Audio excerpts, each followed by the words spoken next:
Hi, Peter Jones, Chartered Surveyor, author and property investor, and in this, the 8th video of this 12-part series, we're thinking about finance and how to get the best finance for our property business and our property deals.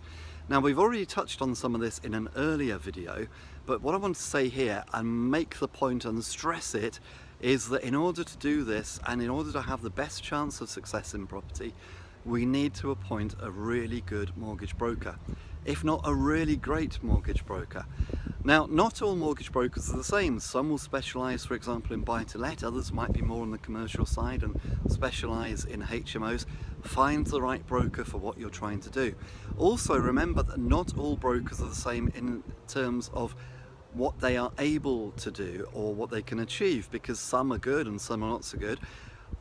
Every broker can fill in a form and send it off to Birmingham Midshires, but that's not what we're after. We don't want somebody who's just a bit of a form filling, pen pushing type person. We want somebody who is hopefully entrepreneurial. So the best type of broker is probably somebody who's investing for themselves as well, because then they'll understand exactly what you're trying to achieve. The other thing that the broker needs to understand, though, is what you're trying to achieve, so that they can sort of plot a course and they can start plotting which lenders to take you to, because not all lenders, believe it or not, like each other. So every lender will restrict the amount of money that you can borrow. So from lender A, you may be able to borrow on 3 properties. On lender B, they may say you can borrow 2 million, and they'll have restrictions, and they'll state it either in terms of money or numbers of properties. But if lender B doesn't like lender A and you've already borrowed from lender A, that could be a problem. A great broker would know to take you to lender B first and then go to lender A, because ironically lender A doesn't have a problem with lender B. It sounds complicated. Yes, it can be, and that's why you want a broker. On that point, because it's complicated and because you want a good broker, never quibble about their fees. I would pay my broker gold if they asked for it, because I know that they are going to get me the finance I need in order to build my business. And in 5 years' time, I'm not going to be lying in bed worrying about the fees I've paid my broker. I'm going to be lying in bed thinking about the size of my portfolio. Did I really say that? Yes, I did.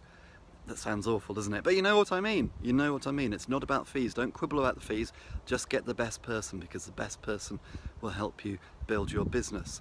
So is the money out there? Yes, by and large. There's over 1,000 buy-to-let products out there. So if you're thinking about vanilla buy-to-lets, plenty of choice. There's loads of choice for buyers who want to buy into a limited company. There's not quite so many products, but there's plenty of products, so that shouldn't be a problem either.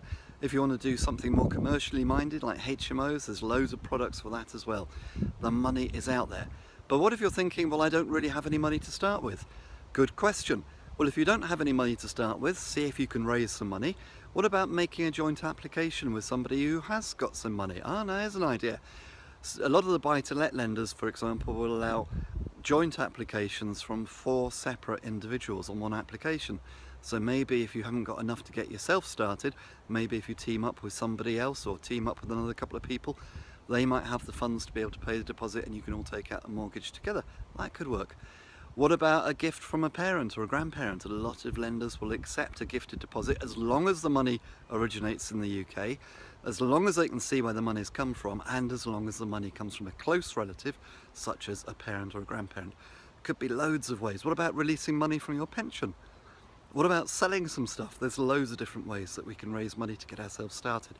And if all else fails, maybe it just means taking on a JV partner, somebody who's got money but who hasn't got time. We can provide the time and source the deals. They can provide the money and the finance. So don't let that be a stumbling block to you.